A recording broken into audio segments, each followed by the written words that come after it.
నమస్తే రమ్మగారు. నమస్తే జయ. నవరాత్రుల్లో చివరి రోజుల్లోకి వచ్చేసాం. 9వ రోజులో ఉన్నాం కదండీ! మరి ఈ రోజు యొక్క విశిష్టత? ఆశ్వేజ శుద్ధ నవమి హ్మ్. త్రిరాత్ర వ్రతంలో 3వ రోజు. చాలా విశేషమైన రోజు. హ్మ్.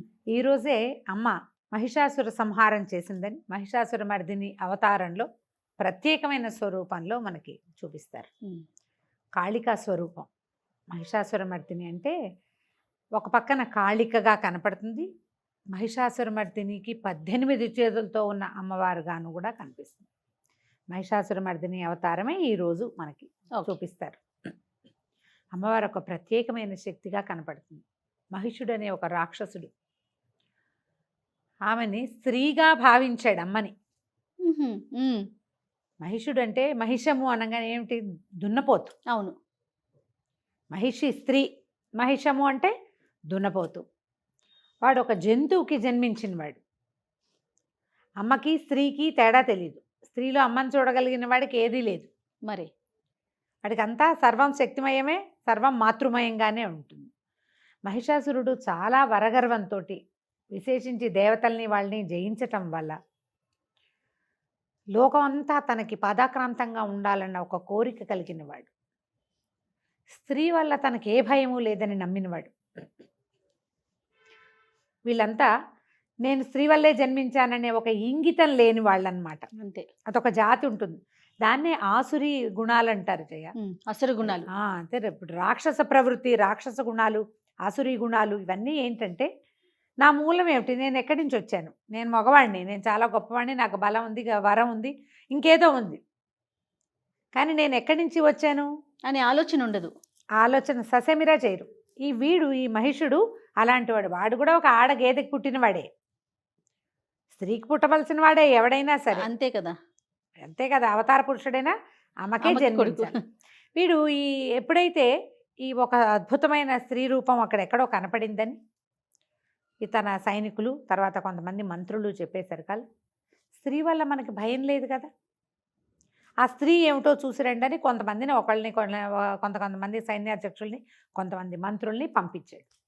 వెళ్ళిన మంత్రుల్ని వెళ్ళినట్టుగా విరుచుకు తినేసింది ఆవిడ. ముందున్న స్వరూపాలు దుర్గా స్వరూపము, మహా నీల సరస్వతి స్వరూపం ఉన్నాయి కదా. ఈ రూపాలలో కనపడిన వాడిని కనపడ్డట్టుగా ఆమెలోంచి ఒక్కొక్క శక్తి బయటికి రావటం, తినేయటం, అప్పడాలాగా కొంతమందిని సంహరించేసింది, కొంతమంది రక్తం పీల్చేసింది, కొంతమందిని అసలు దగ్గరికే రానివ్వలే. ఒక 2-3 పారిపోయారు. పారిపోయిన వాళ్ళు మహిషుడికి వెళ్ళి చెప్పారు, ఆమె మామూలు స్త్రీగా భావించద్దు, దేవతలు ఆమె ముందు పాదాక్రాంతులుగా ఉన్నారు, ఆమె సాధారణ స్త్రీ రూపం కాదు, ఒక మహత్తరమైన స్వరూపం, బ్రహ్మాండ స్వరూపంలో ఉంది. అంటే అందంగా ఉంది. ఇప్పుడు మనిషి సామాన్యంగా ఒక 6 అడుగులో, ఒక 5.5 అడుగులో ఉంటే మనిషి అందంగా ఉంది అంటే ఒక పెద్ద భారీ కాయంగానే కనపడుతుంది. అవును. అవి ఒక 25 అడుగులు ఉంటే అది ఇంకా అవయవాలు ఇంకా పరిపుష్టంగా కనపడతాయి. మనకి ఇంతదైతే సరిపోతుంది అనుకున్నాడు. ఇప్పుడు అందరినీ చంపేస్తోంది, వాళ్ళందరూ పారిపోయారు, కొంతమంది చచ్చిపోయారు, నేను బతికిపోయాను అనుకోలే అని చెప్పితే ఒకడు ఓహో అక్కడ ఏదో ప్రమాదం ఉందని శంకించాలి. ఎప్పుడూ కూడా మనం అక్కడ ఏదో అయ్యింది అనగానే ప్రమాద సూచిక వస్తుంది. ఎవడికి రాదు? సూక్ష్మత లేని వాడికి రాదు. ఇప్పుడు ఆవు, గేదె మనకి తెలిసిన జంతువులు కదా. ఆవు ఎంత సున్నితమైన జంతువు, సూక్ష్మత ఉంటుంది దానికి, దాని సున్నితత్వం ఉంటుంది. కానీ గేదెలో అది ఉండదు. పాలు బలమైనవి మనం వాడుకుంటాం, నెయ్యి, వెన్న, మీగడ అన్నీ వస్తాయి. కానీ గోవుకున్న సుకుమారత, సూక్ష్మత దీనికి ఉండవు గేదెకి. మరి మహిషుడికి సహజ ప్రవృత్తి వల్ల అది లేదు.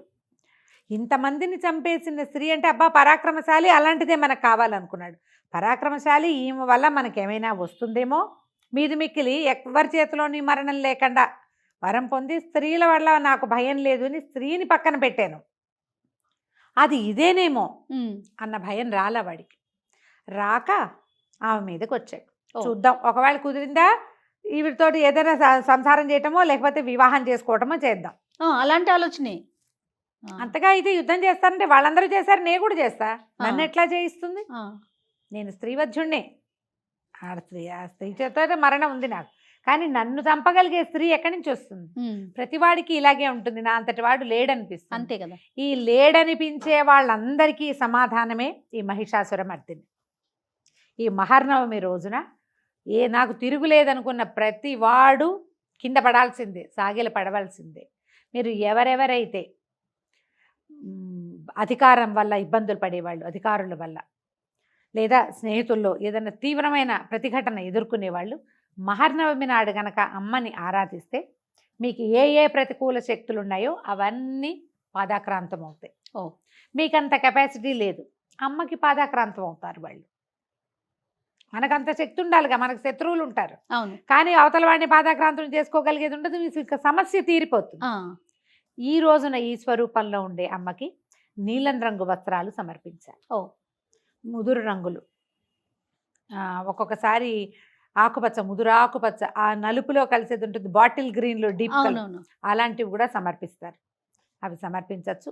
తర్వాత అమ్మవారికి శాకాన్నం పెడతారు, వివిధ రకాల కూరలతోటి అన్నం చేసి నివేదన చేస్తాం. తర్వాత బాగా ముదురు రంగు నీలం రంగు గాజులు సమర్పిస్తాం. ఈ రోజున మనం 9 సంవత్సరాల బాలికని అర్చించాలి. 9 సంవత్సరాలు.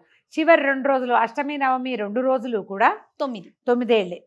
ఈ రోజున అమ్మవారిని ఎవరైతే మనం ఈ బాలికని అర్చిస్తామో వాళ్ళకి శత్రు భయం ఉండదు, ప్రాణ భయం కూడా ఉండదు, అపమృత్యు నివారణ జరుగుతుంది. సడన్గా మరణాలు సంభవించడం అది కుటుంబంలో రాకుండా ఉంటాయి. బాలికని తీసుకొచ్చినా కూడా ఆమె కూడా ముదురు నీలం రంగుల వస్త్రాలు సమర్పించి తర్వాత ఈ శాకాన్నం లాంటివి పెట్టి మనం ఎన్నైనా పెట్టచ్చు. ఈ రోజున ఇప్పటిదాకా చేయని కొన్ని పదార్థాలు ఉన్నాయి, మనం కొన్ని చేయలేదు. అమ్మవారి లలిత సహస్ర నామాల్లో మనకి ప్రత్యేకంగా పాయసాన్న ప్రికే ప్రియ, ముద్గౌదనాసక్త చిత్త, గుడాన్న ప్రీత మానస ఇవన్నీ చెప్తారు. శాకాన్నంతో పాటు గుడాన్నం, బెల్లము, అన్నము, మామూలుగా అన్నం వండి బాగా విశేషంగా ఉడకనిచ్చి అందులో బెల్లం వేసి కుమ్మేసేస్తారు. పాకం పట్టి కూడా పోసేయచ్చు. ఒకవేళ బెల్లం బాగుండలేదు అని అనుమానం ఉంటే బాగా మరి కాస్త నెయ్యి వడ్డించి దాంట్లో ఆ పదార్థాన్ని అమ్మవారికి బలం కోసం పెడతామన్నమాట. శాకాన్నము, గుడాన్నము అమ్మవారు మరింత బలం పెంపొందించుకోవడం కోసం పెడతాం. ఎప్పుడైతే ఈ మహిషాసురుడు చెప్తున్నాం కదా, మహిషుడు ఆమె మీదకి యుద్ధానికి వెళ్ళాడు. ఇద్దరు హోరాహోరీ యుద్ధం చేశారు. అప్పటిదాకా 8 చేతులతోటి కనపడుతోంది మహాస్వరూపం. ఆమెలోంచి ఒక్కొక్క శక్తి బయటకు వస్తుంది. వీడు కూడా మహిషుడు కూడా కొంతమంది రాక్షసుల్ని తనతో పాటు తీసుకెళ్ళాడు. అందులో ఒక రక్తబీజుడు, వాడు బయటకు వస్తే ఏంటంటే వాడి ఒంటి మీద నుంచి ఒక నెత్తురు బొట్టు కింద పడిందంటే ఆ బొట్టులో నుంచి బోళంత మంది రక్తబీజులు వచ్చేస్తారు. అప్పుడు అమ్మలోంచి కాళికా స్వరూపం బయటకు వచ్చిందట, ఉగ్ర కాళి. ఆమె ఏం చేసిందంటే నాలుకని ఇట్లా పెద్ద నాలుక, స్వరూప వర్ణనే చాలా విచిత్రంగా ఉంటుంది.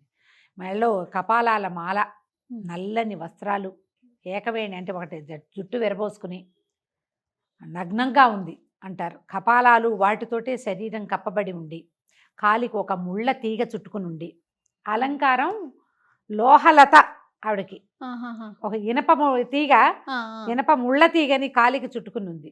భయంకరమైన స్వరూపంలో కాళరాత్రి స్వరూపంలో బయటకు వచ్చింది. ఈ రావటం ఏం చేసింది, నాలుకని పెద్దదిగా చేసి రక్త బీజుడి తాలూకు ఒక్క బొట్టుని కూడా కింద పడినివ్వలేదు, మొత్తం నెత్తుని పీల్చేసింది. ఇలా ఒకడు అంతమైపోయాక మహిషుడు మిగిలితే ఇక తెలిసింది చావు వచ్చేసిందని వాడు పరిగెత్తాడట. పరిగెడితే అమ్మవారు కూడా వాడు వెనకాల పరిగెత్తింది. ఆ పరిగెడుతుంటే భూమి దద్దరిల్లిపోయిందట. పరిగెట్టేసరికి ఉగ్రత వస్తుంది. మనం అవతల వాళ్ళు పరిగెత్తేసరికి వాళ్ళ మీదకి వెళ్తే తాపీగా నడవరు. ఈమె పరుగు అందుకుంది. ఆ పరుగు అంత పెద్ద తల్లి పరిగెత్తుంటే ఎప్పుడైతే ఆమె పరిగెత్తడానికి ఉద్యుక్తురాలే సింహం మీద నుంచి దిగిందో వెంటనే 18 చేతులు వచ్చేసినాయి. ఈ 18 చేతుల్లో ఎవరెవరున్నారు ఈ మహిషుణ్ణి సంహరించడానికి దేవతలందరూ తమ తమ ఆయుధాలని అమ్మవారికి సమర్పించారు. ఆవిడ శుంభుల్ని దుర్గమాసుర సంహారం ఈ ముందు సంహారాలు జరుగుతున్నప్పుడే ఆమెకు అన్ని ఆయుధాలు సమర్పించేశారు. చక్రాయుధము, శూలాయుధము, వజ్రాయుధము, అంకుశము, పాశము, ఎన్నో కత్తి, డాలు, ఇట్లా మొత్తం ఆయుధాలన్నీ ఈ 18 చేతులు ఈమెలోంచి ఇట్లా బయటికి రాగానే మొత్తం ఆయుధాలన్నీ అలంకారంగా వచ్చేసినాయి చేతుల్లో. ఈ మహాస్వరూపంతో అడుగులు వాడి వెనకాల పరిగెత్తి శూలంతో కుచ్చి కత్తితోటి మెడ నరికి తలని పట్టుకుని చేతిలో ఇంకో కపాల పాత్ర ఉందట, ఆ పాత్రలోకి వాడి రక్తాన్ని పట్టుకుందట. ఇట్లాంటి స్వరూపం చూడు. ఈ స్వరూపంలో ఉన్న ఒకసారి ఊహిస్తే ఒళ్ళు గగురు పొడుస్తుంది. దేవతలు, దైవం ఎప్పుడు కూడా మనకి అనుకూల శక్తిగా ఉంటుంది, పాజిటివ్ ఎనర్జీ. ఇప్పుడు మనం వింటున్నది ఏదో నెగిటివ్ ఫోర్స్ లా కనపడుతుంది. ఇంత నెగిటివిటీ ఎందుకు చేసింది ఈవిడ ఇంత పని? మనం అంతే రక్షించడానికి కాదు, కదండి, సృష్టిని కాపాడటం కోసం సృష్టిని కదా. కాపాడడానికి, జగత్తుని కాపాడడానికి భగవంతుడు ఆద్య శక్తి ఎంత పనైనా చేస్తుంది. ఆ, శాంతి రూపంగాను ఉండగలరు, ఉంటుంది. ఉగ్ర రూపం కూడా దాల్చగలరు. చాల్చగలదు. ఇలా మనం ఇప్పుడు నీకు వాడెవడో ఒకడు ఇబ్బంది పెడతాడు, ఆ, సాత్వికంగా ఉండు ఉండు ఉండు ఉండు కొంతకాలం, ఇక అవతల వాడు లొంగలేదు, వాడు నీ మీద ఆధిపత్యం కోసం చేస్తున్నాడు. స్త్రీ ఎంత పనైనా చేయగలదని చూపించడానికి ఈ పనిని అమ్మవారి స్వరూపంలో చేసి చూపించారు. చూపించారు. ఎంతదైనా చెయ్యి, ఉమ్, నీ ప్రాణాల మీదకి, నీ మానం మీదకి వస్తే నువ్వు ఏదైనా చేసేయచ్చు. అమ్మో అని భయపడితే నువ్వు వెనకాలే ఉంటావు. ముందుకెళ్ళమని ఏటా చెప్తుందమ్మా మనకి. అవునండి. ప్రతి ఏటా తిరగబడు, సాధ్యమైనంత సాత్వికంగా ప్రయత్నం చేయి, మాటలతోటి ప్రయత్నం చేయి, ఎవరితో అని చెప్పించు, ఏదైనా చెయ్యి. ఉమ్, ఎక్కడా వినకపోతే మహిషాసుర సంహారం తప్పనే తప్పదు. చిత్రంగా అనిపిస్తుంది, కానీ ఇది ఇలాగే జరిగింది. ప్రతి స్త్రీ తీసుకోవాల్సిన విషయం కదా రమ్మగారు. ఇంతవరకు అవసరమైతే నీ మీదకి వస్తే నువ్వు తిరగబట్టమే. అంతే. ఆడవాళ్ళు ఎందుకు పనికిరారు, ఇలాంటి మాటలు వినద్దు, దీనికి ఏదైనా నేర్చుకోపోయినా సరే గదిలో పెట్టి కొడితే పిల్లి కూడా పులవుతుంది. ఎస్, ప్రయత్నం చేయాలి. ఆ ప్రయత్నశీలురుగా ఉండండి అని చెప్పటం కోసమే ఈ మహిషాసుర సంహారాన్ని మనకి ఇట్లా ప్రత్యేకంగా ప్రతి సంవత్సరము 365 రోజులు తిరగగానే వింటాం మళ్ళీ మనం. అవునండి. ఏటా వింటాం కదా. మరి మన లోపల ఉన్న శక్తిని ఇది ఎలా వస్తుంది, మనకి ఎలా రాదు? మనం మనుషులము, మనకి ఇంత శక్తి రాదు. 18 చేతులు రావకల్లా 2 చేతులు లేవా? అంతే కదా. 2 చేతులు లేవా, నోరు లేదా, కాళ్ళు లేవా, ఇవన్నీ ఉన్నాయి కదా సాధారణ మానవులందరికీ ఉండేవి. వాటిని ఉపయోగించమని చెప్తుంది ఈ కథ. ఈ ప్రకారంగా మనం దసరా పండుగని ముందుకు తీసుకెళ్తాం. అయితే ఇందులో మనకి ఇంకా ప్రత్యేకమైన విషయాలు ఏం చెప్తారంటే, ఈ దసరా 9 రోజులు మనకి సాత్విక, రాజసిక, తామసిక పూజలు అని చెప్తాం. మొదట సాత్విక విధానంలో సరస్వతీదేవి వరకు అవునవును. సాత్వికంగా చేస్తాం. మహాలక్ష్మి, దుర్గా ఇద్దరు రాజసిక పూజా విధానంలో పూజింపబడతారు. తామస విధానంలో పూజింపబడేదే మహిషాసురమర్దిని. మహిషాసురమర్దిని. ప్రతిదానికి దాని ప్రయోజనం ఉంది. జ్ఞానము సిద్ధిస్తుంది సాత్విక పూజతోటి, ఉమ్, సంపదలు అవి వస్తాయి ఈ మిగిలిన 2 విధానాలతో. తామసిక పూజ చేసేది ఎవరో కొద్ది మంది శాక్తేయులు మాత్రమే ఉంటారు. మనం ఈ ఒక్కరోజు చేస్తాం. ఈ ఒక్కరోజున ఏం చేస్తాం, కూష్మాండ దుర్గను, కూష్మాండాలు, గుమ్మడికాయలు సమర్పిస్తాము అమ్మవారికి. అవునండి. ఏదో ఇవి సమర్పించి నమస్కారం చేసుకుంటాం. దీంతో పాటు మనం ప్రత్యేకంగా చేసేది ఏంటంటే ఆయుధ పూజ. ఉమ్, ఈ రోజున ఆయుధ పూజ, ఈ నవమి ఎండయి దశమి వస్తూ ఉండగానే ఆయుధ పూజ. అర్జునుడు తన ఆయుధాలు శమీ వృక్షం మీద నుంచి దాచి, తీసుకున్నాడని చెప్తారు కథ. ఈ నవమి నాడు మనం ఆయుధ పూజ చేసుకుంటాం. ఈ ఆయుధాలు అంటే వాహన పూజ చేసుకోవచ్చు, వాహనాలకి పూజ చేసుకోవచ్చు. తర్వాత ఎవరు ఏ పని చేస్తే వాళ్ళు, ఆ వస్తువుకి, ఆ కుమ్మరి పని చేసే వాళ్ళు వావానికి పూజ చేస్తారు, కమ్మరి పని చేసే వాళ్ళు తిత్తికి, వాళ్ళ కొలిమికి పూజ చేసుకుంటారు. ఎవరు ఏ వృత్తి చేసే, కంప్యూటర్తో పనిచేసే వాళ్ళు దానికి అదే మన ఆయుధం. అంతే కదా. అదే కదా మన ఆయుధం. స్టూడియోలో కూడా రమ్మగారు ఆ. మన కెమెరామెన్స్ అందరూ కూడా ఆ. కెమెరాస్ అన్ని పెట్టుకొని స్టాండ్స్ తో సహా పెట్టుకొని చక్కగా పూజ పూజ చేసుకుంటాం. చేసుకుంటారు. ఎందుకంటే అవే మనకి అన్నం పెడతాయి. అంతే కదా. ఆయుధము మనకి రక్షణని, జీవితాన్ని ఇస్తుంది. మనకి రక్షణనిచ్చే, జీవితాన్ని ఇచ్చే అన్ని ఆయుధాలని, వాహనాల్ని మన పెరళ్లలో ఉండేటువంటి బసవన్నలకి ఉమ్, అందరికి వాటన్నిటికి కూడా చక్కగా లక్షణంగా బళ్ళు, నాగళ్ళు, కత్తులు, కటార్లు, అంటే తాకత్తులు కాదు, చురకత్తులు అవి కాకుండా ఈ గడ్డి కోసే కత్తులు ఉంటాయి కదా, అవును. మరి ధాన్యం కోసే కత్తులు, వాటన్నిటికీ పూజ చేసుకుంటారు. అన్నిటికీ పూజ చేసుకోవచ్చు. ఈ నవమి నాడు కాకుండా దశమి నాడు ఆయుధ పూజ చేసే విధానం కూడా కొన్ని చోట్ల కనపడుతుంది. మేము ఈ ప్రాంతాచారాలని బట్టి ఫాలో అంతే అవ్వచ్చు. అంతే. మహర్నవమి నాడు అమ్మవారికి గారెలు చేసి పెట్టమని చెప్తారు. ఇది కూడా ఒక పద్ధతి. ఆ. నవమి నాడు గారెలు, దశమి దశమి నాడు నాడు పొంగలి. ఇది లెక్క. ఓ. ఈ అమ్మవారికి ఏంటంటే ఇది ఈమె చాలా బలశాలి కదా, ఈమెకి బలం రావడం కోసమే గుడాన్నం, ఐరన్ వృద్ధి కోసం, మినపప్పుతోటి కూడా ఈ బలం కోసం శాకాన్నం, సమస్తమైన ఆహారాలు ఇవ్వడం. కొన్ని ప్రాంతాల్లో మాంసాహారాన్ని కూడా చూపిస్తారు అమ్మకి. అది వాళ్ళ అలవాట్లు, పద్ధతుల ప్రకారం చేసుకుంటారు. సాత్విక విధానంలో చేసుకునే వాళ్ళు, ఇంట్లో పూజ చేసుకునే వాళ్ళు మాత్రం గారెలు, గుడాన్నము, శాకాన్నము, ఈ మూడిట్లలో ఏదైనా 3 కూడా కలిపో మీ ఓపిక ప్రకారం పూజ చేసుకోవచ్చు. తర్వాత ఈ రోజున ఏమేమి స్తోత్రాలు చదువుకుంటాం, మహిషాసురమర్దిని స్తోత్రం చదువుకోవటం, మహిషాసురమర్దిని అష్టోత్తరం లభిస్తుంది, అది కూడా చదువుకోవచ్చు. కాళికా పురాణం ప్రత్యేక పురాణం ఒకటి కనపడుతుంది జయ. అవునండి. కాళికా పురాణంలో అమ్మవారు ఎలా నడిచింది అడుగడుగుకి వర్ణన వస్తుంది. ఓ ఎంత అద్భుతంగా ఉంటుందో. ఈ అద్భుతమైన ఘట్టాలు ఏమైనా మనకు అవకాశం దొరికితే, ఏదైనా పుస్తకాలు దొరికితే చదువుకోండి, వినండి. ఇంట్లో పిల్లలకి ధైర్యం చెప్పండి. ఏదైనా సమస్య వస్తే భగవద్ధ్యానం చేసుకోవటం, భగవద్ధ్యానం చేసుకుని ముందుకెళ్ళటం, ఎలా ఉండాలో ఈమెను చూసి ఈమెను ఈ కథ చెప్పుకుని దీని మీద కాస్త ఆలోచన చేస్తే మంచిది.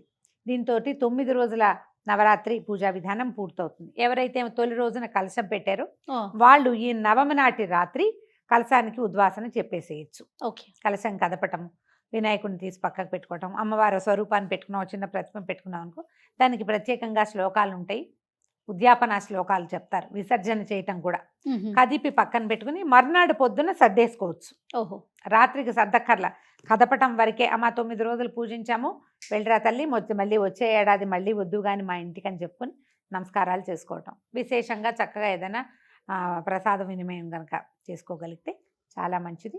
రేపు ఉదయం విజయదశమి పూజా విధానంతో ఆఖరి పూజ చేసుకుంటే 9 చేసాము. అవునండి. ఇంకా ఈ కలశానికి పూజ లేదు, అయిపోయింది.